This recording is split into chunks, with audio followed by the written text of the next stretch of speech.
9 বছরের বালক দাঁড়ায় বলেন, বাদশাহ জাহাপনা, বেয়াদবি যদি মাফ করে দেন, আমি একটু কথা বলতে চাই। কয় বলো। কয় সামনে আসতে হবে। কয় আসো। বলে বাদশাহ, আপনি যে প্রশ্নটা করছেন, আপনি জান্নাতি না জাহান্নামী, আমি একুরেট আমি আপনাকে জবাব দিতে চাই। বাদশাহ হারুন রশিদ একদিন তার রাজপ্রাসাদে ওলামাদের একটা কাফেলা জমা করলেন দাওয়াত মেহমানদারির জন্য। তো ওলামাদের কাফেলা বাদশাহ হারুন রশিদের রাজপ্রাসাদে হাজির। বাদশাহ হারুন রশিদ ওলামায়ে কেরামদের ডেকে যথেষ্ট পরিমাণ মেহমানদারি করালেন। এবার একটা প্রস্তাব দিলেন, প্রশ্ন করলেন, হযরত উলামায়ে কেরাম, আমি আপনাদের ডেকেছি আমার একটা অন্তরের ঝামেলা নিরসন করার জন্য। আমি বাদশাহ হারুন রশিদকে আপনারা চিনেন, আপনারা আমার দেশের সর্বোচ্চ লেভেলের আলেম, আমাকে একটু বলতে হবে আজ আপনাদের। আমি 5 ওয়াক্ত নামাজ পড়ি, আমি আল্লাহর বিধান পালন করার চেষ্টা করি, অতএব আমাকে বলবেন আমি বাদশাহ হারুন রশিদ কি জান্নাতি না জাহান্নামী? প্রশ্নটা খুব সহজ। উলামায়ে কেরামদের মধ্য থেকে একজন বলা শুরু করলেন, আপনি ভালো মানুষ, নেক আমল করেন, আপনি জান্নাতের পথে আছেন যদিও বলা যাবে, তবে নিশ্চিত জান্নাতি না জাহান্নামী এটা বলার কোনো উপায় নাই, এটা বলা যাবে না। এইভাবে পুরা কাফেলার সব আলেমের এক আওয়াজ, আপনি জান্নাতের পথে আছেন অথবা গুনার কারণে জাহান্নামের পথে আছেন বলা যাবে, কিন্তু নিশ্চিত আপনি জান্নাতি না জাহান্নামী এটা বলা। বাদশাহ হারুন রশিদ বলেন, তো আপনাদের ডেকে লাভ হলো কি? লাভ হলো, ঠিক আছে, আমার মনের কষ্ট মনেই থেকে গেল, আপনারা বিদায় নিতে পারেন। বলতে না বলতেই মজলিসের মধ্য থেকে 9 বছরের একটা বালক দাঁড়ায় গেছে। 9 বছরের বালক দাঁড়ায় বলেন, বাদশাহ জাহাপনা, বেয়াদবি যদি মাফ করে দেন, আমি একটু কথা বলতে চাই। কয় বলো। কয় সামনে আসতে হবে। কয় আসো। বলে বাদশাহ, আপনি যে প্রশ্নটা করছেন, আপনি জান্নাতি না জাহান্নামী, আমি একুরেট আমি আপনাকে জবাব দিতে চাই। সব আলেমরা আশ্চর্য, আমরা ভারি না, তুই কে রে? বাদশাকে কথা কয় না, কি জব দেয় হুনো, এই রাস্তা খুলে দাও। 9 বছরের বালক বাদশার সামনে দাঁড়াইলো, দাঁড়াইয়ে কয়, আমার একটা প্রশ্ন আছে। কি প্রশ্ন? জবাবটা তো আমি দিব। বলে হ্যাঁ তুমি দিবা। তো বলেন তো, যিনি প্রশ্ন করে সে কি উপরে দামি না যে উত্তর দেয় সে বড়? যে উত্তর দেয়। হারুন বাদশাহ কয় হ্যাঁ, যে উত্তর দেয়। তাহলে আমি উত্তর দিব। বলে হ্যাঁ, তাহলে আপনার সিংহাসনে আমাকে বসায় দেন, আপনি একটু নিচে বসেন। 9 বছরের বালক, কাটা ঘায়ে লবণের ছিটা, অস্বাভাবিক কেমন আওয়াজ, পুরা মজলিসটা আচমকা হয়ে গেল, আতঙ্কিত হয়ে গেল। এই 9 বছরের বালক, আমরা এত আলেম ওলামারা ব্যর্থ হয়ে গেলাম, এই বালক কি জবাব দেয় একটু শুনি। কিন্তু প্রথমেই তো তাক লাগায় দিল, এত বড় বাদশাহ তারে নিচে নামানোর জন্য অর্ডার দিল। বাদশাহ হারুন রশিদ অহংকারী না, বিনয়ী বাদশাহ, আল্লাহর প্রিয় আমলওয়ালা বাদশাহ। 9 বছরের বালক এ কথা যখন বলছে, দ্রুত বলে, ওজির, বাচ্চাটারে আমার সিংহাসনে বসাও, আমাকে নিচে বসার বিছানা দাও। বাচ্চাটারে উপরে বসাইয়া বাচ্চা নিচে বসলো। মরিচ ডইল, ঝাল কমনি। হ্যাঁ, বাচ্চা সিংহাসনে বৈশা 9 বছরের বালক প্রথমে জবাব দেওয়ার আগে বলে, ও বাদশা, তাকায় দেখেন, বেয়াদবি মাফ করবেন, এলেমের সম্মান তো এমনই হয়। বাচ্চা ডাক দিয়া বলল, 9 বছরের বালক, এলেমের সম্মান তো এমনই হয়।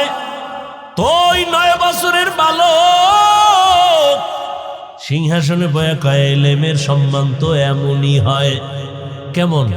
আমি 9 বছরের বালক সিংহাসনে, সারা দুনিয়া মাতানো সিংহাসনের ব্যক্তি নিচে বসা।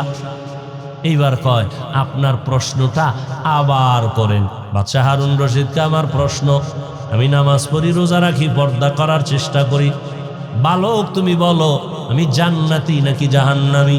9 বছরের বালক বলে, আপনি একটু বলবেননি আপনার জীবনে এমন কোনো ঘটনা হয়েছে কিনা, যেই ঘটনা বড় মারাত্মক, আপনি চাইলে একা একা অনেক গুনাহ করতে পারতেন, একা কেউ দেখতো না, চাইলে জিনা করতে পারতেন, কিন্তু আল্লাহর আযাবের ভয় আপনি গুনাহ করেন নাই। বাদশাহ হারুন রশিদকে একটা নি, বহু হয়েছে, চাইলেই গুনাহ করতে পারতাম, কিন্তু আমি আল্লাহর আদালতে হিসাব দেওয়ার ভয়ে আমি গুনাহ করি নাই। 9 বছরের বালক বলে নিশ্চিত আপনি জান্নাতি। বাদশাহ হারুন রশিদ সে তার আগে আলেমরা দাঁড়ায় গেছে। কই পেয়েছ তুমি 9 বছরের বালক নিশ্চিত জান্নাতি বলার কোন দলিল তোমার কাছে? বলে সব থেকে পৃথিবীর শ্রেষ্ঠ দলিল কোরআন শরীফ। দলিল না, আমি দলিল দিচ্ছি। আল্লাহর জমিনে শ্রেষ্ঠ দলিল কোরআন। বাদশাহ হারুন রশিদ যে নিশ্চিত জান্নাতি তার দলিল নাও। ওয়া আম্মা মান খাফা মাকাম রাব্বিহি ওয়া নাহান নাফসা আনিল হাওয়া ফা ইন্নাল জান্নাতা হিয়াল মাওয়া।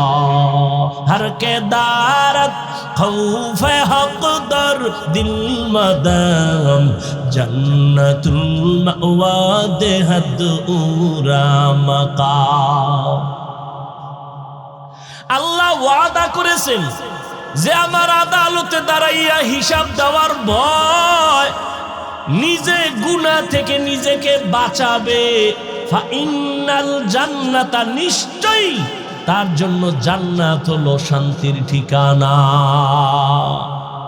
আতিনা ফি দারে দুনিয়া না হাসান আতিনা ফি দারে উকবানা হাসান ইয়া গিয়াসাল মুস্তাগীসি নাহদিনা লিফতিখারা বিল উলুমে ওয়াল গিনা। আল্লাহর আদালতে দাঁড়াইয়া হিসাব দেওয়ার ভয়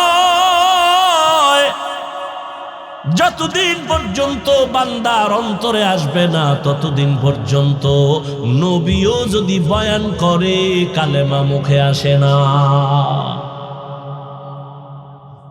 যেই নবীর চেহারার দিকে একটা নজর দিলে পেটের ক্ষুধা থাকে না, কেমন মায়ার নবী! যেই মায়ার নবীর চেহারা এত সুন্দর, একটা নজর দিলে যেই নবীর মোহাব্বতে জাহান্নামের আগুন হারাম। আম্মা জান আয়েশা রাদিয়াল্লাহু তাআলা আনহা বলেন, আমি একদিন সন্ধ্যাবেলা রাতের আধারে সুই নিয়া সুতা নিয়া সেলাইয়ের কাজ করতেছি, হঠাৎ বাতি নিভে গেল, তেল নাই, হাতের থেকে সুইটা পড়ে গেল, অন্ধকার। আমি বসে থাকলাম। এশার নামাজের পরে আমার ঘরে, আমার রুমের মধ্যে সূর্য উদিত হলো, রহমতের নবী মায়ার নবী যখন আমার হুজরায় তাশরিফ এনেছেন, রহমতের নবীর চেহারা মোবারকের আলোতে আমি খুঁটির গোড়ায় চিকন সুইটা খুঁজে পেয়েছি। ওগো নবীর উম্মতেরা,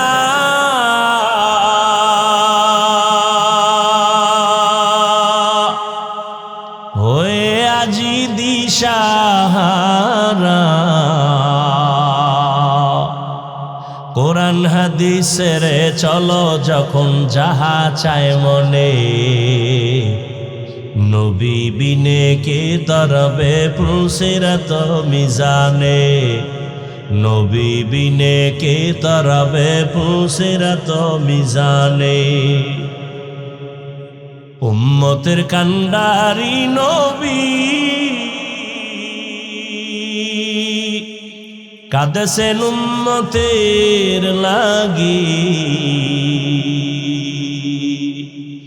এখনো কাঁদেন নবীজি শুয়ে মদিনার পানে,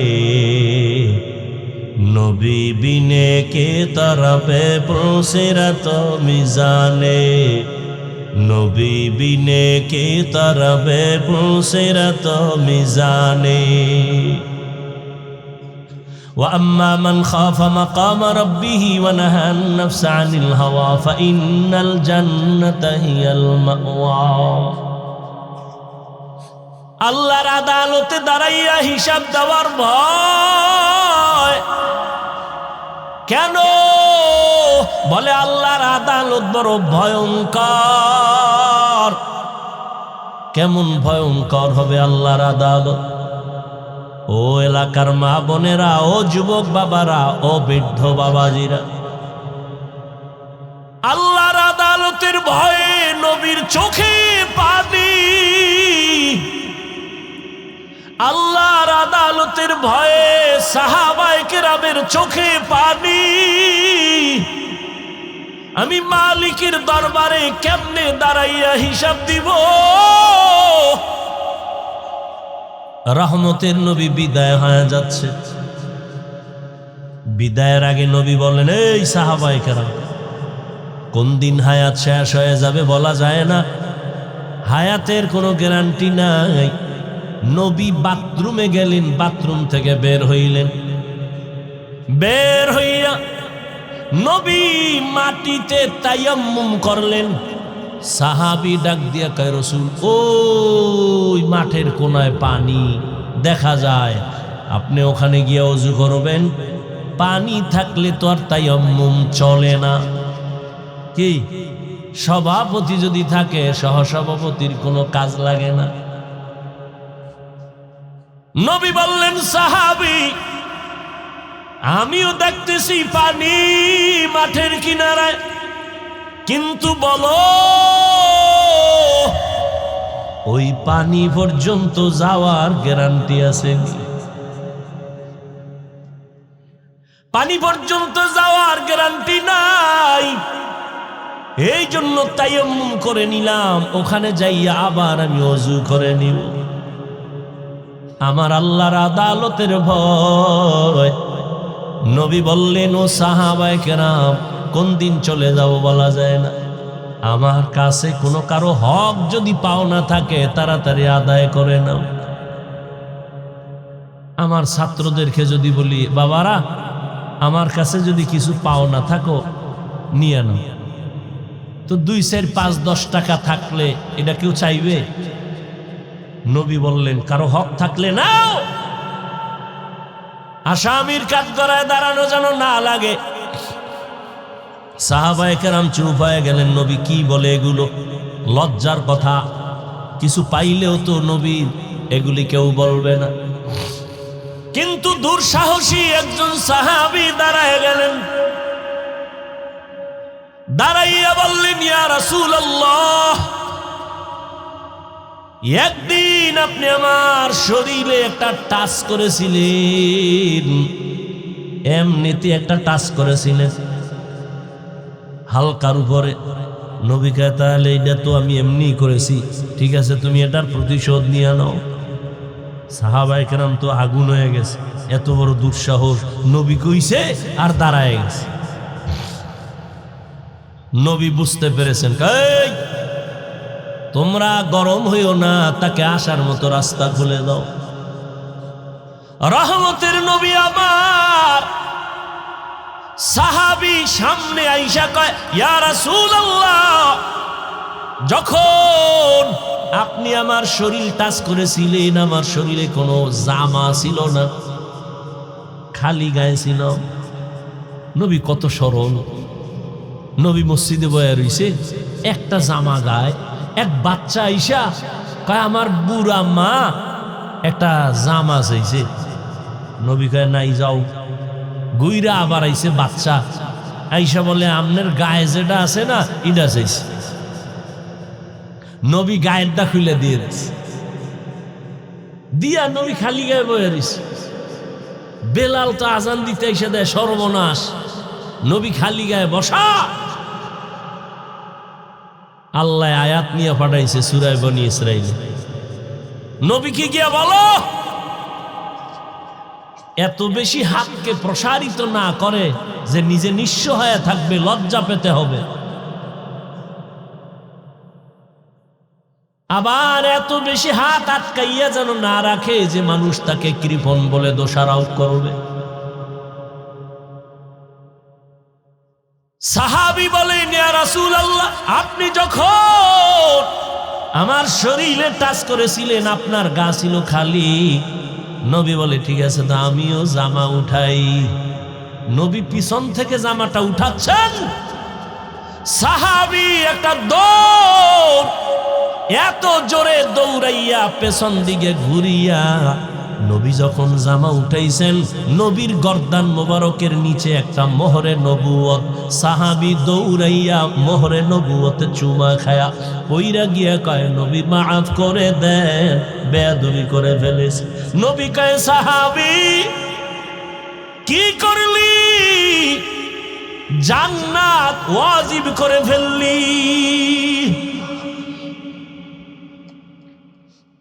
জান্নাত ওয়াজিব করে ফেলেছো, মোহরে নবুয়তে চুমো দিয়েছো। রহমতের নবী আমার, তার হাতে গড়া সাহাবী আবু বকর, নবী নাই, খেলাফতের দায়িত্বে আবু বকর বসে আছে। আল্লাহর আযাবের ভয়, আদালতে হিসাবের ভয়। নবী বলেন আমার হুজরার পাশেই তো মসজিদে নববী, আমি এশার নামাজ পড়ে ঘুমাই, আমার চোখ বন্ধ, আমার অন্তর ঘুমায় না।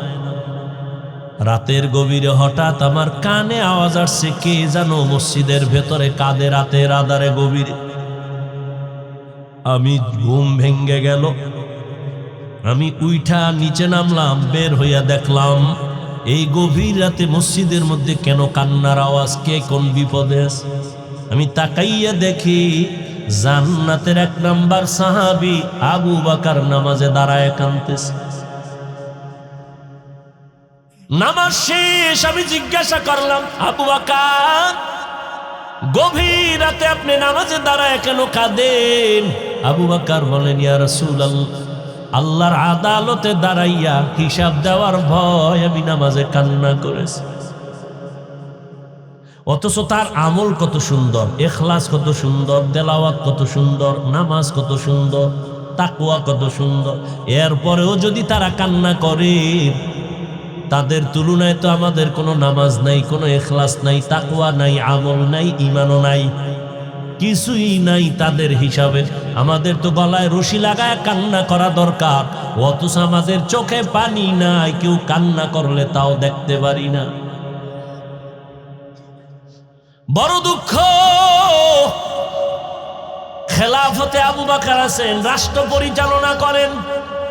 বিবি সাহেব একদিন বললেন, ও খলিফাতুল মুসলিমিন, আমার মিষ্টি খাইতে মনে চায়। দেখেন আল্লাহর ভয়ে চান্দাবাজার ধান্দাবাজেরা দেশটারে নাপাক করে ফেলেছ। চান্দাবাজি আর ধান্দাবাজি করে এদের থেকে উলামায়ে কেরাম হাতে নিতে হবে এই রাজনীতির ময়দানকে পবিত্র করার জন্য। কারণ নাপাক মানুষের দিমাগ দিয়া কোনোদিন নাপাক পবিত্র জমিনকে পাক করা যায় না, অপবিত্র জমিনকে পাক করা যায় না। এখানে পবিত্র মেধা লাগবে, আল্লাহর ভয় লাগবে। আর আপনারা নাক টেনে ঘুমান দেশ স্বাধীন। দেশ স্বাধীন হলে চট্টগ্রামে আইনজীবীর গলায় ছুরি চালায় কারা? কিসের স্বাধীন? মুসলমান স্বাধীন বলে নাক টেনে ঘুমাবে ওই দিন যেদিন ইসলামের স্বাধীন হবে। মুসলমান তো নিশ্চিন্তে স্বাধীন বলে ঘুমাবে সেদিন এদেশের জমিনে কোরআনের বয়ান করবে উলামায়ে কেরাম, সুদখোর বেনামাজির থেকে অনুমতি লাগবে না যেদিন। এদেশের মানুষ দিব্যি আরামে ঘুমাবে নিশ্চিন্তে সেদিন এদেশের মসজিদ আর মাদ্রাসার কমিটিতে সুদখোর বেনামাজি থাকবে না যেদিন। তুমি এখানে স্বাধীন স্বাধীন বলো, আর ঢাকার শহরে মহিলারা সাংবাদিক সম্মেলন করে আর বলে আমাকে দেহ ব্যবসার অধিকার আবার ফেরত চাই। কাফনের কাপড় নিয়ে রেডি থাকো, আবার যুদ্ধ হবে, আবার ডাক আসবে, আবার আন্দোলন হবে জালেমের বিরুদ্ধে। মুসলমানের আন্দোলন একবার না বারবার। মুসলমান জীবন একবার দেয় না, বারবার দেয় জালেমের বিরুদ্ধে। আল্লাহ সবাইকে হেদায়েত দান করুন। কার পিছনে ঘুরো? কার পিছনে ঘুরে দাড়ি কেটেছ? কার পেছনে ঘুরে নামাজ ছেড়েছ? সে তোমার আপন বন্ধু না।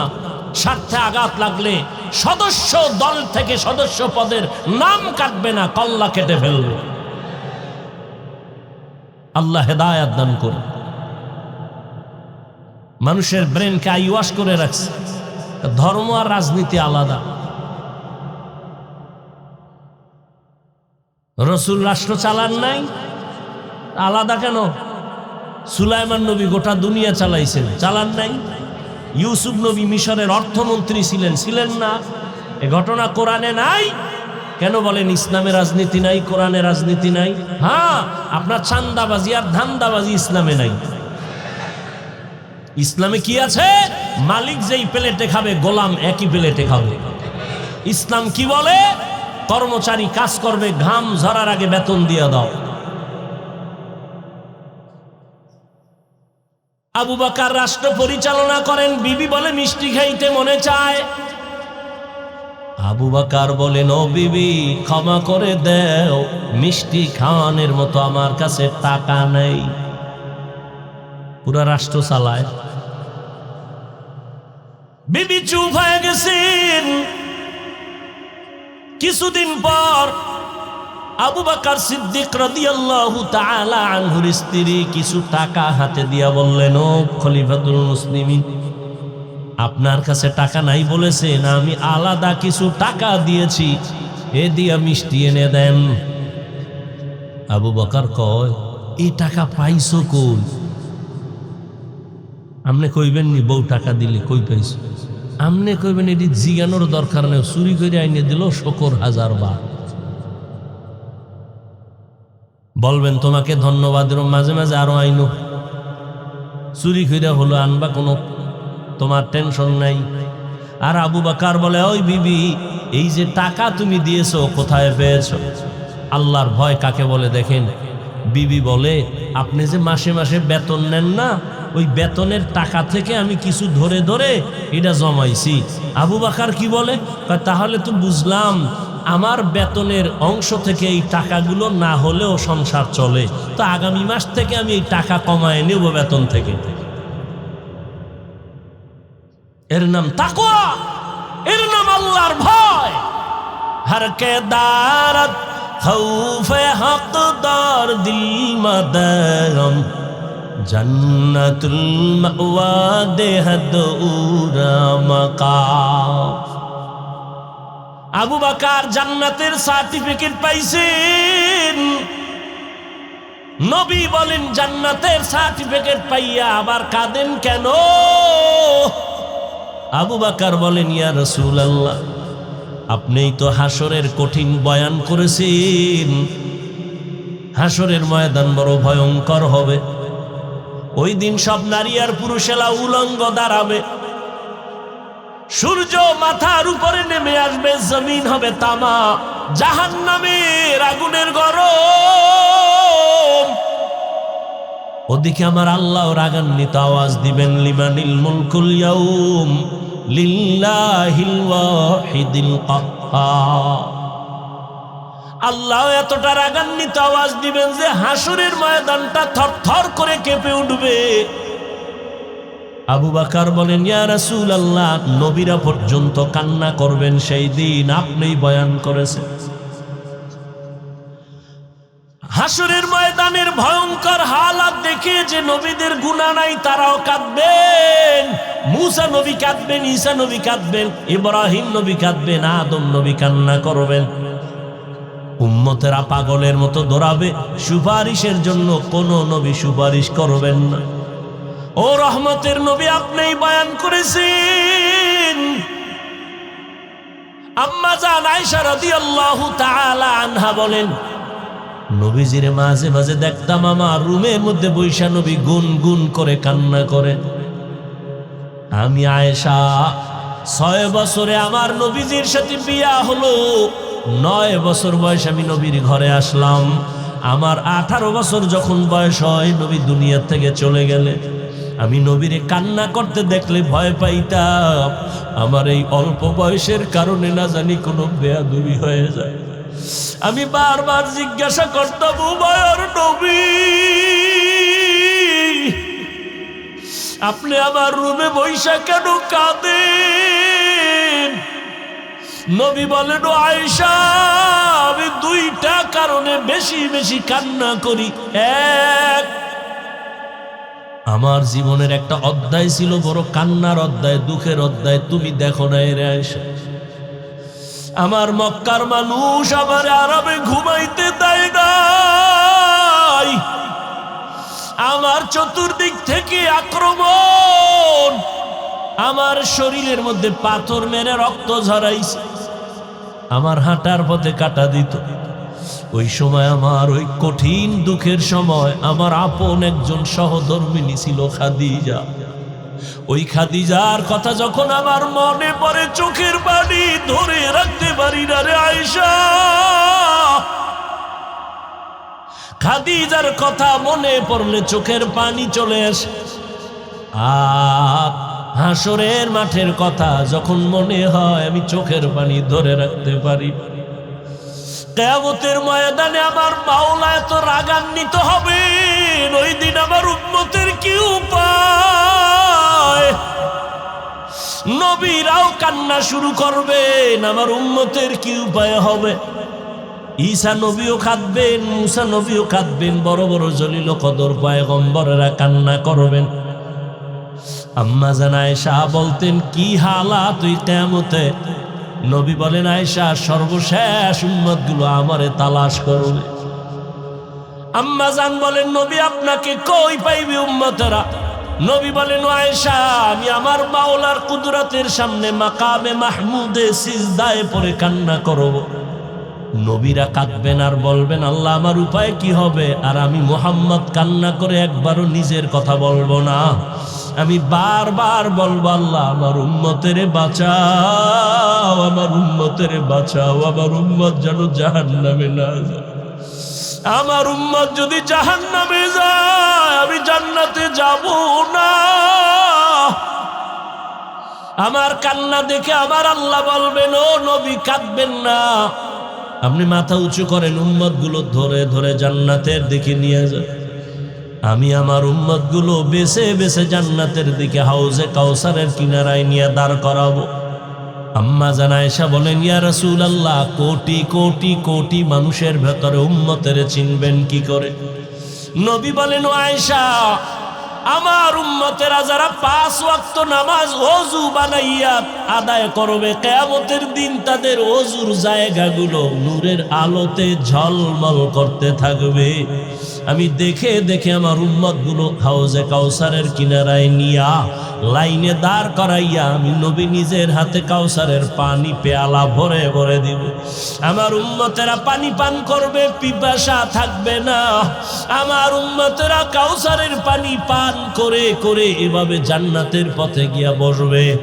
এক পর্যায়ে দেখবো আমার উম্মত লাইনে এখনো বাকি, তবে মাঝখানে পর্দা পড়ে গেছে। আমি জিজ্ঞাসা করব, সাহাবায়ে কেরাম, ফেরেশতাকে পর্দা ফালাইলা কেন? উম্মত কি শেষ? বলে না, ফালাইলা কেন? ফেরেশতারা বলবেন, আল্লাহর রাসূল, এই যে উম্মতগুলো বাকি আছে এরা সব ভেজালওয়ালা, আপনার সুন্নতের তারা জবাই করেছে, নিজেও নামাজ পড়ে নাই, কেউ নামাজ পড়তো তাও পছন্দ করে নাই, নিজেও হালাল খায় না, যারা হালাল খাইতো তাদেরও পছন্দ করে নাই, নিজেও পাগড়ি পরে নাই, যারা পাগড়ি পরতো তাদেরও পছন্দ করে নাই, নিজেও নামাজ পড়ে নাই, যারা নামাজ আদায় করতো তাদেরও পছন্দ করে নাই, নিজেও জিকির করে নাই, যারা জিকির করতো তাদের পছন্দ করে নাই। মায়ার নবী বলেন, আমি তখন রাগান্বিত হয়ে বলবো, সোহকান সোহকা, বেগ বেগে যাও উম্মত, আমি তোমাদের নবী না, তোমরা আমার উম্মত না, দাবি করি না। ওই সময় আবু বকর কাঁদেন, ইয়া রাসূলুল্লাহ, হাসরের ময়দানে যদি নবী তাড়ায় দেয়, আমার আল্লাহ গায়েবী আওয়াজ দিবে, জাহান্নামের ফেরেশতারা এই নাফরমানগুলোরে ধর, জাহান্নামের হ্যান্ডকাপ লাগায় দেয়। যাও, জাহান্নামের হ্যান্ডকাপ লাগায় টেনে টেনে জাহান্নামের দিকে নিয়ে যাবে। ওয়াসিকাল্লাযীনা কাফারু ইলা জাহান্নামা যুমারা হাত্তা ইযা জাউহা ফুতিহাত আবওয়াবুহা ওয়া ক্বাল, জাহান্নামের আগুনের গরমে চামড়াগুলো খসে খসে পড়ে যাবে। ও আল্লাহর বান্দারা, ও যুবক, স্কুলে পড়ো, কলেজে পড়ো, চাকরি করো, বাধা নাই, ব্যবসা করো, বাধা নাই, তুমি ওখানে থাইকে নবীর আদর্শের মালা গলায় লাগাও। মা বাবার দোয়া নিয়া, শিক্ষকের দোয়া নিয়া, উলামায়ে কেরামের দোয়া নিয়া চলো। আল্লাহ কোরআনের এক আয়াতে বলেন, ইয়া আইয়ুহাল্লাযীনা আমানু কু আনফুসাকুম ওয়া আহলিকুম নারা, হে মুমিন, জাহান্নাম থেকে নিজেকে বাঁচাও, আহালকেও বাঁচাও। তো মা বাবা দায়িত্বশীল, তার আহাল সন্তান, মা বাবাও জাহান্নাম থেকে বাঁচবেন, সন্তানকেও বাঁচাবেন। স্বামী দায়িত্বশীল হিসাবে নিজেও বাঁচবেন, স্ত্রী আহাল হিসাবে তাকেও বাঁচাবেন। মসজিদের মুসল্লিদের জন্য ইমাম ও খতিব দায়িত্বশীল, কমিটি না। ভালো করে মনে রাখবেন, মসজিদের কমিটি মসজিদ মেরামতের দায়িত্বশীল, আর মুসল্লিদের দায়িত্বশীল ইমাম ও খতিব। কিন্তু আমার দেশে উল্টা চলে, মুসল্লিরও দায়িত্ব চালাকি করে জুলুমের শিকার করে নিজ হাতে নিয়ে নেয়, এমনকি তারা ইমাম ও খতিবকেও গোলাম হিসাবে তারা নিজেদের হুকুম মানানোর জন্য বিভিন্ন প্রপাগান্ডা, বিভিন্ন ষড়যন্ত্র করে। অথচ কমিটির মূল দায়িত্ব মসজিদ সুন্দর করা, বিল্ডিং কিভাবে করবে, ইমাম খতিব কিভাবে থাকবে, আর মুসল্লিদেরকে সুন্দর করার দায়িত্ব ইমাম ও খতিবের। কোন কমিটি মুসল্লিদেরকে দ্বীনি লাইনে কিছুই দায়িত্ব নাই বলা, কিন্তু নাই তো দূরের কথা, ইমাম খতিবকেও সে চালাতে চায়। এই দোষ আমাদের কপালকে দিতে হবে, আর কাউকে না। কারণ শিয়ালের হাতে মুরগি দিলে যা হবে, ধর্মের চাবি সুদখোর বেনামাজির হাতে দিলে তাই হবে।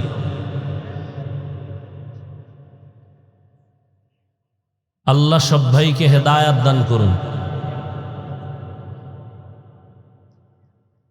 কিয়ামতের দিন যে ব্যক্তি বলবে আমার অধীনে কেউ নাই, আমি একা, তার অঙ্গ প্রত্যঙ্গের দায়িত্ব নিয়ে আল্লাহর আদালতে দাঁড়াতে হবে। আল্লাহ বলবেন, তোমার অঙ্গ প্রত্যঙ্গের দায়িত্ব পালন করেছো? আযাবের ভয়ে অনেকে মিথ্যার আশ্রয় নিয়ে বলবে, হ্যাঁ করেছি। আল্লাহ তো জানেন। আল্লাহ জবান বন্ধ করে বলবেন, হাতকে কথা বলো। আল-ইয়াওমা নাখতিমু আলা আফওয়াহিহিম ওয়া তুকাল্লিমুনা আইদিহিম ওয়া তাশহাদু আরজুলুহুম বিমা কানু ইয়াকসিবুন। দস্তগোয়াদ মঞ্চুনি দুজদিদা আম, লব্বগোয়াদ মঞ্চুনি বসিদা আম, চশমগোয়াদ চিদা আম গামজা হারাম, গোশগোয়াদ চিদা আম সমরুল কালাম। আল্লাহর আদালতে আল্লাহ বলবেন, হাত কথা বলো, কান কথা বলো, চোখ কথা বলো। আল্লাহ যখন বলবেন হাত কথা বলো, আমাদের বাস্তব বিশ্বাস হলো হাত কথা বলতে পারে না। আপনাদের হাত কথা বলতে পারে? কথা বলেন, জবান খুলেন। এখানে কথা বললে সওয়াব, কারণ এখানে গুনার কথা হবে না, নেকের কথা হবে। আমরা যেখানে জরুরি সেখানে কথা বলতে চাই না, আর যেখানে কথার প্রয়োজন নাই সেখানে শুধু শুধু কথা বলি। মসজিদে কথা বলা নিষেধ, এন বেশি কথা বলে। তা আসতে না জোরে বলে, চিন্তা করে বাধা দিবে কে? বাধা দেওয়ার কেউ নেই।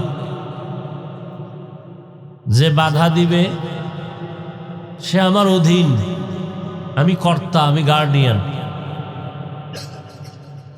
তো বাস্তব হলো হাত কথা বলতে পারে, আল্লাহ যদি কুদরতের ক্ষমতা দেন পারবে। এই বিশ্বাসটা অন্তরে রাখতে হবে। সংক্ষেপ কথা এমন, পৃথিবীর বিবেক যেটাকে বলে হবে না, অসম্ভব, আল্লাহর কুদরত বলে সেটা সম্ভব। দুনিয়ার মানুষ বলে বিবেক দিয়ে এটা হবে না, অসম্ভব, আমার আল্লাহর কুদরত বলেন সেটা কি? মরা গাছে কথা বলতে পারে না, এটাই সত্য। তো আল্লাহর কুদরতে দুধের বাচ্চা কথা বলতে পারে না, এটাই সত্য। আল্লাহর কুদরতে পারে। এই বিশ্বাস অন্তরে রাখলে তাহলে আশা করা যায় আউলিয়ায়ে কেরামদের কারামত নিয়ে কোনো কিলকাল করার সুযোগ থাকবে না। অনেকে আউলিয়ায়ে কেরামের কারামতকে মানে না। ইখতিলাফের শেষ নাই, ধর্ম নিয়ে বাড়াবাড়ি, আর হলো ধর্ম নিয়ে সারাসারি। আল্লাহ সব ভাইকে সহি বুঝ দান করেন। পাথর কথা বলতে পারে না, আল্লাহর কুদরতে পারে। মরা খেজুর গাছ নবীজির সাথে কথা বলেছেন। পাথর নবীর কথায় কালিমায় শাহাদাত পড়েছে। এটা অলৌকিক একটা পাওয়া, আল্লাহ দেন, বান্দার এখানে কোনো হাত নাই। আল্লাহ মাঝে মাঝে অসম্ভবকে সম্ভব করায় দেখান,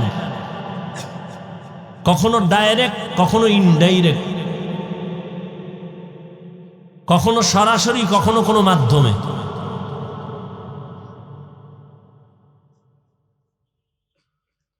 একশোতলা বিল্ডিং 100 বছরের গ্যারান্টি, এক মুহূর্তে ভেঙ্গে যায় একটা ভূমিকম্পের কারণে। আল্লাহর কুদরত। আবার কোন আল্লাহর কুদরতি অস্বাভাবিক কিছু ক্ষমতা আল্লাহ পাক তার প্রিয় বান্দাদের দ্বারা দেখান। বান্দা দেখায় না, কে দেখান? আল্লাহ দেখান তার প্রিয় বান্দাদের দ্বারা। পৃথিবীতে আল্লাহর সব থেকে প্রিয় বান্দা আম্বিয়ায়ে কেরাম, এরপরে আউলিয়ায়ে কেরাম, ওলি আউলিয়া। আম্বিয়ায়ে কেরামের দ্বারা অলৌকিক কিছু যদি ঘটে যায় আল্লাহ দেখান, এর নাম মুআজিজা। আর আউলিয়ায়ে কেরামের দ্বারা যদি ঘটে যায় এর নাম কারামত। আবু জাহাল হাতের মুষ্টিতে পাথর নিয়ে কয়, এই ভাতিজা, আমার হাতের মুঠে কি আছে বলতে পারবা? বলে, বললে কি হবে? বলে, পুরস্কার দিব। কি দিবেন? বলে, আমি নবী মানবো, কালেমা পড়ব। নবী বলেন, আমি বলতে জানি না। কেন জানো না? বলে, আমি গাইবের মালিক না। গাইবের মালিক কে? قُلْ لَا يَعْلَمُ مَنْ فِي السَّمَاوَاتِ وَالْأَرْضِ الْغَيْبَ إِلَّا اللَّهُ। হে নবী, আপনি বলে দেন, আসমানের বাসিন্দারা কেউ গাইব জানে না, জমিনের বাসিন্দারা কেউ গাইব জানে না। একমাত্র গাইবের ইলম আছে আল্লাহর, আর কারো নাই। নবী বলেন, আমি বলতে জানি না চাচা। তবে নবী এখানে আওয়াজ দিলেন, এই চাচার হাতে কি আছো, একটু আওয়াজ দাও। সাথে সাথে আবু জাহালের হাতের পাথরগুলো কালিমা পড়া শুরু করলো। আরো আস্তে করে বলে, মুসলমানের একটা আওয়াজ বাতিল ভণ্ডদের জন্য একটা আতঙ্ক। আবু জাহাল পাথরগুলো মাটির মধ্যে ফেলে কয়, ভাতিজা, তুমি এত বড় জাদু কও? পাথর কথা বলতে পারে না, আল্লাহ বলাইছেন নি কার মাধ্যমে বলেন? নবীর মাধ্যমে। এর নাম মুআজিজা। নদীর মধ্যে পানি নাই বহু বছর, শুকনা নদী। একজন আল্লাহর ওলির কাছে আসলেন, আল্লাহর ওলি একটা চিঠি লেখলেন, বললেন চিঠিটা নদীর মধ্যে ফেলে দাও। লোকেরা গিয়া নদীর মধ্যে চিঠি ফেলে দেওয়া মাত্র শুকনা নদীতে পানির জোয়ার শুরু হয়ে গেল। এটা কোনো নবীর দ্বারা হয় নাই, একজন ওলির দ্বারা হয়েছে। দীর্ঘ বছর পানি নাই নদীর মধ্যে, একটা চিঠি লেখা ছাইরা দিছে, পানি শুরু হয়েছে। এটা একটা, আপনারা তো সুবহানাল্লাহ বলছেন, কত লোক বলবে এটা কি গাঞ্জাখুরি কথা? শুকনা নদীতে একটা চিঠি লেখা ছাইরা দিছে, পানির জোয়ার, এটা কেমন কথা? আচ্ছা বলো তো, এই কামটা ঘটাইল কে? দাঁড়ান, একজনে বলে কাজটা কে ঘটাইলো? তো একজনে কয় কাজটা ঘটাইছে চরমনাই পিশাব। কত দলিল ছাড়া কাফের, এটা হতেই পারে না। এটা চিঠি লেখা নদীর মধ্যে ফেলবে আর পানির জোয়ার হবে, এটা কেমনে হয়? না না না না, চরমনাই না। কারা করছে? কয় ঘটনাটা ঘটাইছে দেওবন্দি। কয় তারা মিনি কাফের, পুরানা। কয় না দেওবন্দিও না। তো কে গড়াইল? কয় তাবলিগলারা। কয় এরা মূর্খ, এটাও সম্ভব না। কয় না না, আমরা ভুল বলছি। তাই কে গড়াইছে? কয় এবার টানো, ইতিহাস টানো। টানতে টানতে টানতে টানতে গিয়ে দেখি এই ঘটনাটা ঘটাইছেন হযরত ওমরের চিঠি। সুবহানাল্লাহ নারায়ণ। কার মাধ্যমে ঘটছে এটা? ওমর চিঠি লেখছেন, শুকনা নদীর মধ্যে ফেলে দিছে, পানির জোয়ার শুরু হয়ে গেছে। এইবার আস্তাগফিরুল্লাহ নাউজুবিল্লাহর পার্টিরা কি বলবে? ঘটনা তো ওমর ঘটায় দিছেন। ওমর তো নবী না, ওমর তো সাহাবী, আহলুল্লাহ, ওলিয়ে কামেল। এর নাম কারামত। বিশ্বাস করলে মুমিন, অবিশ্বাস করলে বেঈমান। আল্লাহর কুদরতের দ্বারা সব সম্ভব, অবিশ্বাস করলে বেঈমান। না, বান্দার কোনো হাত নাই। কথা বুঝেননি? এই রকম কিছু অলৌকিক ঘটনা যদি অন্য কেউ ঘটায়, যেমন আদ্রসী ঘটায় দিছে, চন্দ্রপাড়া, মাইজবান্ডার, দেওয়ানবাগ, এরকম কিছু যদি কেউ ঘটায় দেয়, দেখবেন তার মধ্যে শরীয়তের আমল আসেনি, সুন্নত আসেনি, পর্দা আসেনি। যদি না থাকে, তো সে যদি ঘটায় তাহলে এটা কারামত না, এটা কুফরি কালাম বা জিনের কালাম। এটা কি কুফরি কালাম অথবা জিনের চালবাল। জিনের মাধ্যমে এরকম কিছু হতে পারে। অলৌকিক ঘটনা আল্লাহ যে ঘটাবেন, কোনো গুনাহগারের দ্বারা ঘটাবেন না। আল্লাহর প্রিয় বান্দা যারা, তাদের মাধ্যমে আল্লাহ ঘটায় দেখাবেন। কোথা থেকে কোথায় চলে আসছি। হাত কথা বলতে পারে না, আল্লাহ যখন বলবেন কথা বলো, হাত কথা বলবে। কেমনে বলবে? আল্লাহু আলাম। হাতকে আল্লাহ বলবেন তোমার ডিউটি যথাযথ পালন হয়েছে কিনা বলো। এই যে এক হাতে 5টা আঙ্গুল আছে না, এক একটা আঙ্গুলে কর আছে কতটা? 5 আঙ্গুলে কয়টা? এগুলো আল্লাহ অনর্থক বানান নাই। ও বান্দা, 5 বেলার নামাজ আদায় করিয়া ফরজের পরে ডান হাতের আঙ্গুলের কর গুলো গুনে গুনে তুমি 33 বার আলহামদুলিল্লাহ পড়ো, 33 বার সুবহানাল্লাহ পড়ো, 34 বার তুমি আল্লাহু আকবারের তাসবিহ পড়ো। এই করগুলো গুনা গুনা পড়ো। বাম হাতে না ডান হাতে? ভালো কাজ সব সময় ডান হবে, বাম হবে না। মনে থাকবে? ভালো কাজ কোন হাতে হবে? যেমন আমগো দেশের অনেক বুজুর্গ আল্লাহর বান্দারা রাস্তায় বিড়ি টানে ডান হাতে, তো ভালো কাজ কি? অনেকেই দেখবেন ডান হাতে বিড়ি টানে, বাম হাতে চা টানে, কারণ তার বিড়ি টানা আল্লাহ হেদায়াত দান করুন। তাহলে ভালো কাজ বাম হবে না ডান? তাহলে কোন হাতের কর দিয়ে গুনবেন? অনেকে বাম হাতে গুনে, এটা উচিত না। গুনাহ হবে তা বলছি না, উচিত না। তো হাত বলবে হে আল্লাহ, এই হাত দ্বারা মা বাবার খেদমত করবে, করে নাই। এই হাত দ্বারা কোরআন শরীফে আঙ্গুল দিয়ে দিয়ে টেনে টেনে পড়বে, পড়ে নাই। বরং এই বান্দা এক ধ্বংস লীলা হাতের মধ্যে নিয়ে আঙ্গুল টেনে টেনে আলেমের বিরুদ্ধে ফেসবুকে লেখছে। আল্লাহ বলবেন, চোখ তোমার কি হক আদায় করেছে সাক্ষী দাও। চোখ বলবে, হে মালিক, এই চোখ দিয়েছো তুমি, মা বাবা দেখবে, দেখে নাই। চোখ দিয়ে আলেম দেখবে, সওয়াব হবে, দেখে নাই। এই চোখ দিয়া বাইতুল্লাহ দেখবে, দেখে নাই। কোরআন দেখে দেখে পড়বে, দেখে নাই। বরং দরওয়াজা জানালাটা বন্ধ করে সারাটা রাত মোবাইল হাতের মধ্যে নিয়ে কবিরা গুনাহ, কবিরা গুনাহ, কবিরা গুনাহ দেখে দেখে রাত কাটিয়েছে। এরকম আসামি নাই?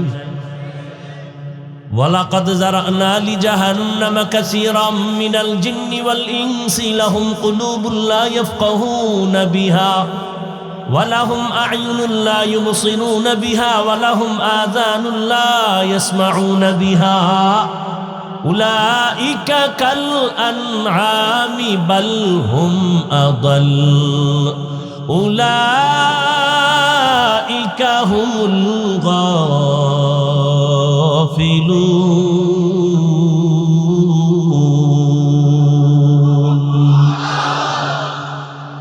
আল্লাহ তাআলা ৯ পারা সূরা আরাফে বলেন, অধিকাংশ মানুষ জাহান্নামে যাবে, কারণ আমি তাদেরকে ভাবার মতো কলব দিছি, ভাবে না। দেখার জন্য চোখ দিয়েছি, দেখে না। দেখা শোনার জন্য কান দিয়েছি, শোনে না। চোখের কি ভর্তি লাগায় রাখে? কয় না, যা দেখতে বলছি দেখে না, যা নিষেধ করছি তা দেখে। যা শুনতে বলছি শুনে না, নিষেধ যা করেছি তাই শুনে। আল্লাহর দেওয়া কানের মধ্যে আজানের আওয়াজ নাও, তেলাওয়াতের আওয়াজ নাও, মা বাবার আওয়াজ নাও। বান্দা সব বন্ধ করে অল টাইম কানের মধ্যে গানের তার লাগায় গান শুনতে শুনতে ঘুমায় গেছে। এরে যুবক, সারাটা রাত মোবাইলের গুনাহ দেখে দেখে চেহারাটা নষ্ট করেছো। যেই চেহারাটা 40 বছর পর্যন্ত কোনোদিন নষ্ট হবে না, উজ্জ্বলতা যাবে না, মাত্র 25 থেকে 30 বছর পর্যন্ত বয়সে তোমার চেহারা নষ্ট হয়ে গেছে। কয়েল বলে, কয়েল মনে হয়। গন্ধ আসে কেন?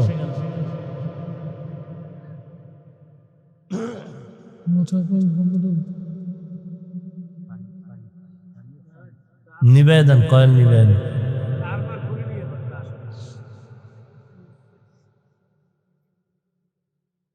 এরে আমার আল্লাহর বান্দা, শুধু তোমার চেহারার উজ্জ্বলতা যায় নাই, বরং এই মোবাইলের দিকে তাকায়া গুনাহ করার কারণে তোমার কিডনি ড্যামেজ হয়ে গেল, হার্ট দুর্বল, ব্রেন দুর্বল, চরিত্র নাই, লেখাপড়া নাই।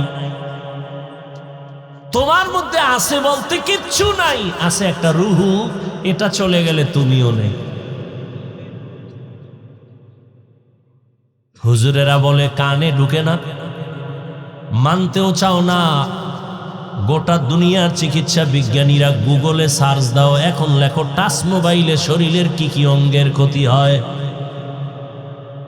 টাচ মোবাইলের কারণে চোখের পাওয়ার থাকে না, কানের পাওয়ার থাকে না, হার্ট দুর্বল হয়, ব্রেন দুর্বল হয়, চরিত্র তো নাই। নিজ হাতে জীবনটাকে নষ্ট করে সরে যুবক।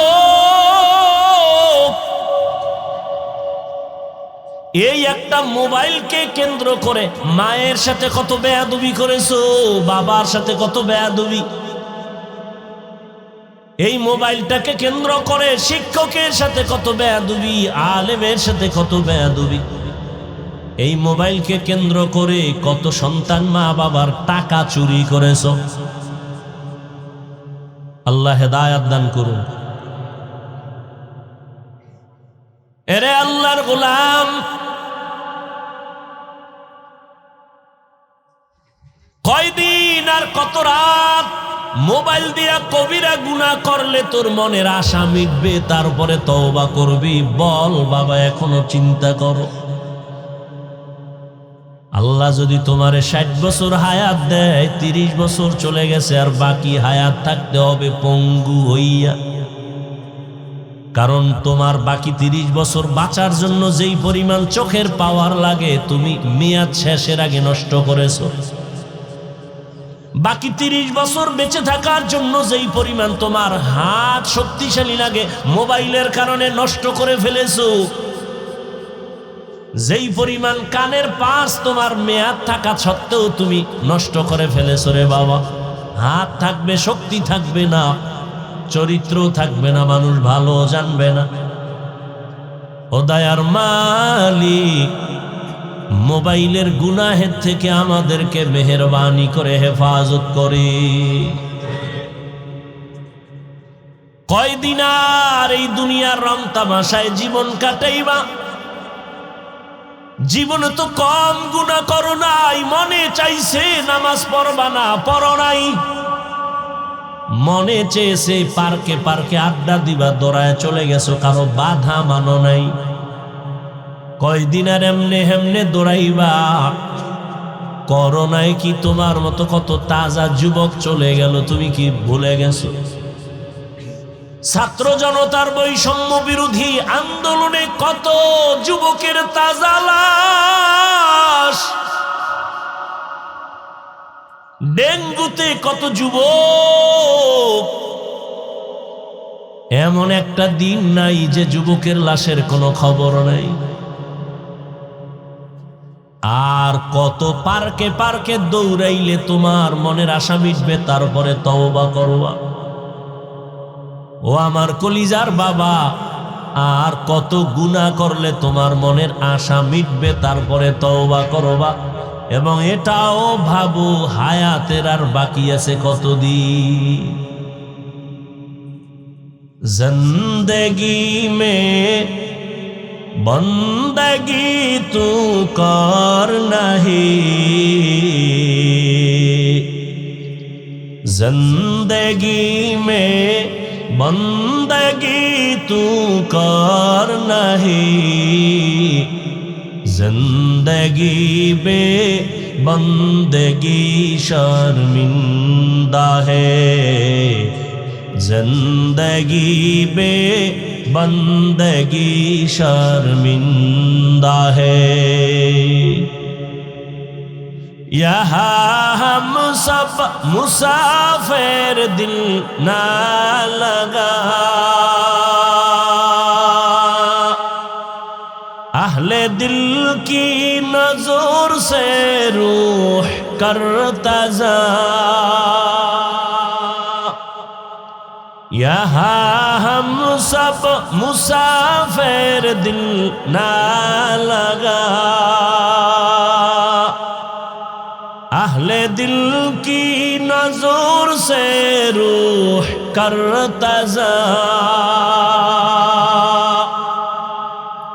शाह दौलत सब फकीर गर नेक ने है, शाह दौलत सब फकीर गर नेक ने है, जिंदगी में बंदगी तू कर नहीं,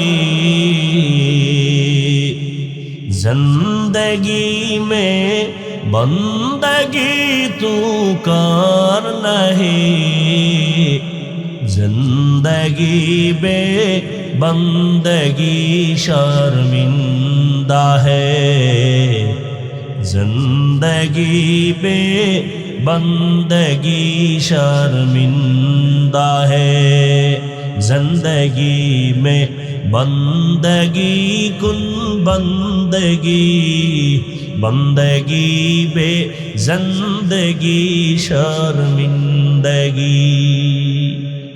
বাদশাহ হারুন রশিদের নাম শুনছেন? নামাজ পড়ো আর আল্লাহর কাছে গুনার থেকে তওবা করো। তুমি যদি গুনাহমুক্ত হয়ে নামাজ পড়ো, চাকরিও যাবে না, ব্যবসাও যাবে না, লেখাপড়াও যাবে না। তোমার মতো কত যুবক স্কুল কলেজে পড়ে, নামাজ পড়ে, দাড়িওয়ালা, অভাব নাই, তুমি কেন পারবা না? তোমার মতো কত আল্লাহর বান্দা জেনারেল লাইনে থাকে, গাড়ি চালায়, নামাজ ছাড়ে না, তুমি কেন পারবা না? তোমার মতো কত গোলাম চাকরি করে, RAB, army, police, BDR, OC, DC, SP, doctor, professor, engineer, বলো তুমি কেন নামাজ পড়তে পারবা না? এখনো সময় আছে, তওবা করে নাও। ও পর্দার আড়ালের আম্মা জানেরা, আপনাদের জীবনটা তুই যে ধন্য। আপনারা নবীদের মায়ের মতো দামি মা, আপনারা সাহাবায়ে কেরামদের মায়ের মতোই তো দামি মা। আপনাদের এত মর্যাদা আল্লাহ দান করেছেন। আপনারা তো হাফেজ আলেমের মায়ের মতো মা। আপনারা তো ইসমাইল নবীর মা হাজেরা আলাইহিস সালামের মতো দামি নারী। আপনারা তো ঈসা নবীর মা মারিয়াম আলাইহিস সালামের মতো বড় দামি নারী। আপনারা তো বেঈমান আল্লাহর দুশমন ফেরাউনের স্ত্রী আসিয়ার মতো দামি। আসিয়া এই ফেরাউনের ঘরে থাকিয়া আল্লাহর পেয়ারা বান্দি হয়ে কবরে চলে গেছেন। রহমতের নবী বলেন, কিয়ামতের ময়দানে আমার সাথে আসিয়ার সাথে জান্নাতে বিবাহের ব্যবস্থা হয়ে যাবে। ও পর্দার আড়ালের মা, আপনার মতো কত মা এখনো আছে, মোবাইলে চরিত্র বিক্রি করে না, স্বামীর মাল খেয়ানত করে না, 5 ওয়াক্ত নামাজ পড়ে, বেপরদায় চলে না, সন্তানগুলো আদর্শওয়ালা বানানোর মেহনত করে। এরে আম্মা জানেরা, আপনারা যদি চেষ্টা করতেন, স্বামীর মাল হেফাজত করতেন, আল্লাহর কাছে নামাজ পড়ে দোয়া করতেন, আর বলতেন স্বামী আমার নামাজ পড়ো আর হালাল ভাবে কামাই করো, হারাম টাকা খেয়ে আমাদের রক্ত নাপাক করতে চাই না, সন্তানের রক্ত নাপাক করব না। আপনি যদি চেষ্টা করতেন, ইনশাআল্লাহ আপনার স্বামী দিনের পথে চলে আসতো, আদর্শ সন্তান দুনিয়াতে রেখে যাইতেন। ডাক্তার হইয়াও সন্তান কোরআন তেলাওয়াত করে মায়ের জন্য দোয়া করতে ভুলতো না। এখনো সময় আছে, তওবা করেন। ও পর্দার আড়ালের মা, জীবনে আর বেপরদায় চলবেন না, নামাজ ছাড়বেন না, স্বামীর মালের খেয়ানত করবেন না, মোবাইলে সময় নষ্ট করবেন না। ও আমার কলিজার যুবক, এখনো সময় আছে, তওবা করে নাও। আল্লাহর আযাবের ভয় অন্তরে জমা করো। জীবনে আর কোনোদিন দাড়ি কাটবা না, নামাজ ছাড়বা না, বেপরদায় চলবা না। মা বাবার নেক দোয়া নিয়া বেয়াদবির থেকে বেঁচে থাকবা, শিক্ষকের দোয়া নিয়া চলবা, ওলামায়ে কেরামের দোয়া নিয়া চলবা, নবীর তরিকা মেনে চলবা।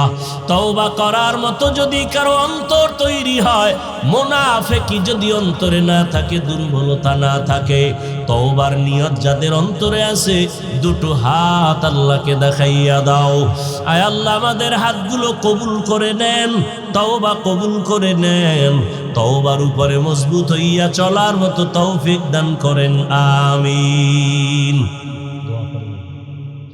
আলহামদুলিল্লাহি রাব্বিল আলামিন, ওয়াসসালাতু ওয়াসসালামু আলা সাইয়্যিদিল আমবিয়াই ওয়াল মুরসালিন ওয়া আলা আলিহি ওয়া আসহাবিহি আজমাইন। ইয়া আরহামার রাহিমিন, ইয়া আরহামার রাহিমিন, ইয়া আরহামার রাহিমিন। রব্বিরহামহুমা কামা রব্বায়ানি সগীরা। আল্লাহুম্মা ইন্নাকা আফুউন কারীম তুহিব্বুল আফওয়া ফা'ফু আন্না। اللهم إنا نسألك رضاك والجنة ونعوذ بك من سخطك والنار. اللهم إنا نعوذ بك من البرص والجنون والجذام وسيء الأسقام. খোদার মালিক, গুনাহের বোঝা নিয়ে আপনার দরওয়াজায় হাত তুলেছি। কত উলামায়ে কেরাম, কত মুরব্বী হাজী সাহেব, কত ছাত্র ভাই, যুবক বাবারা, পর্দার আড়ালের কত মা বোনেরা, কত ব্যবসায়ী চাকরিজীবীরা গুনাহের বোঝা নিয়ে হাজির। তওবার নিয়তে হাত তুললাম। আয় আল্লাহ, মনে হয় যেন জীবনের গুনার কারণে এই ময়দানে আমার মতো অপরাধী কেউ নাই। আজকে তওবার নিয়ত করেছি, আর গুনাহ করব না রে আল্লাহ, আর নামাজ ছাড়বো না, বেপরদায় চলবো না, দাড়ি কাটবো না, মা বাবার সাথে বেয়াদবি করব না, ওলামায়ে কেরামের দোয়া নিয়ে নবীর তরিকা মেনে চলবো, মুরব্বীদের শিক্ষকের দোয়া নিয়ে চলবো। ও আল্লাহ, আমাদের তওবা কবুল করে নেন, তওবার উপরে মজবুত হয়ে চলার তৌফিক দান করেন, গুনাহের প্রতি ঘৃণা জমায়ে দেন আল্লাহ। আয় আল্লাহ, জামিয়া হেদায়েতের মার্কাজ বানায় দেন।